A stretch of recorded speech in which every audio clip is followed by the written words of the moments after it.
بسم اللہ الرحمن الرحیم۔ السلام علیکم۔ ویلکم ٹو ایجوکیشن آف اسلام۔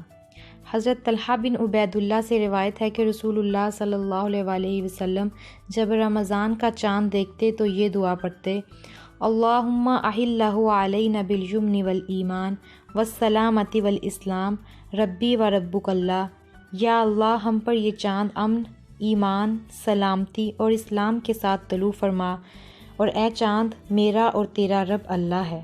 یعنی ہمارے اور چاند کے درمیان ایک چیز کامن ہے کہ دونوں کا رب اللہ ہے، یعنی چاند ہمارا رب نہیں، کیونکہ کچھ قومیں چاند سورج کو پوجتی ہیں۔ یہ تو اللہ کی نشانیاں ہیں جو ہمیں اوقات بتانے اور دیگر فوائد کے لیے دکھائی گئی ہیں، ورنہ اصل چیز تو یہ ہے کہ ہم سب کا رب اللہ ہے۔ جیسا کہ ابراہیم علیہ السلام نے چمکتے چاند کو دیکھ کر کہا کہ یہ تو بہت بڑا ہے، شاید یہ میرا رب ہے، لیکن جب وہ غروب ہوا تو کہا نہیں، یہ میرا رب نہیں ہو سکتا، یہ تو غروب ہو گیا، بلکہ میرا رب تو وہ ہے جو واحد ہے، جو کبھی ختم ہونے والا نہیں، جو ہمیشہ سے ہے اور ہمیشہ رہے گا۔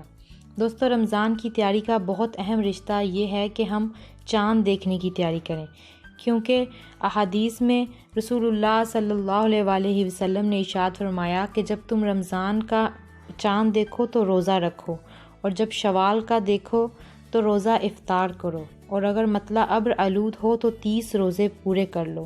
یعنی چاند کو دیکھ کر روزہ شروع کرو اور چاند کو دیکھ کر ہی روزے کا اختتام کرو۔ اس لیے رسول اللہ صلی اللہ علیہ وسلم نے ہمیں فرمایا ہے کہ چاند کو دیکھ کر روزہ رکھو اور چاند کو دیکھ کر ہی روزے کا اختتام کرو۔ جیسا کہ بہت سے لوگ کہتے ہیں کہ سعودی عرب، کینیڈا، دبئی وغیرہ میں روزہ ہو گیا، ہمارا کیوں نہیں ہوا؟ اس کی وجہ یہ ہے کہ ہم نے ابھی تک چاند نہیں دیکھا۔ تو چاند دیکھے بغیر ہمیں روزہ نہیں رکھنا۔ پہلی چیز ہمیں چاند دیکھنا ہے، کیونکہ چاند دیکھے بغیر ہم روزہ نہیں رکھ سکتے۔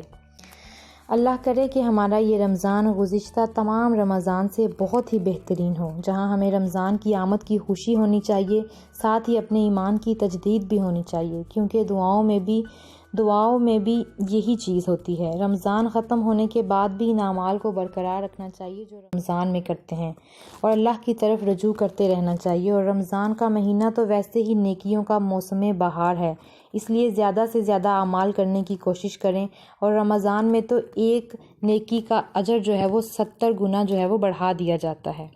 تو یہ تھی آج کی ویڈیو۔ میں امید کرتی ہوں کہ آپ کو اچھی لگی ہوگی۔ میرے چینل کو سبسکرائب کریں، ساتھ لگے بیل کے آئیکن کو کلک کریں۔ شکریہ۔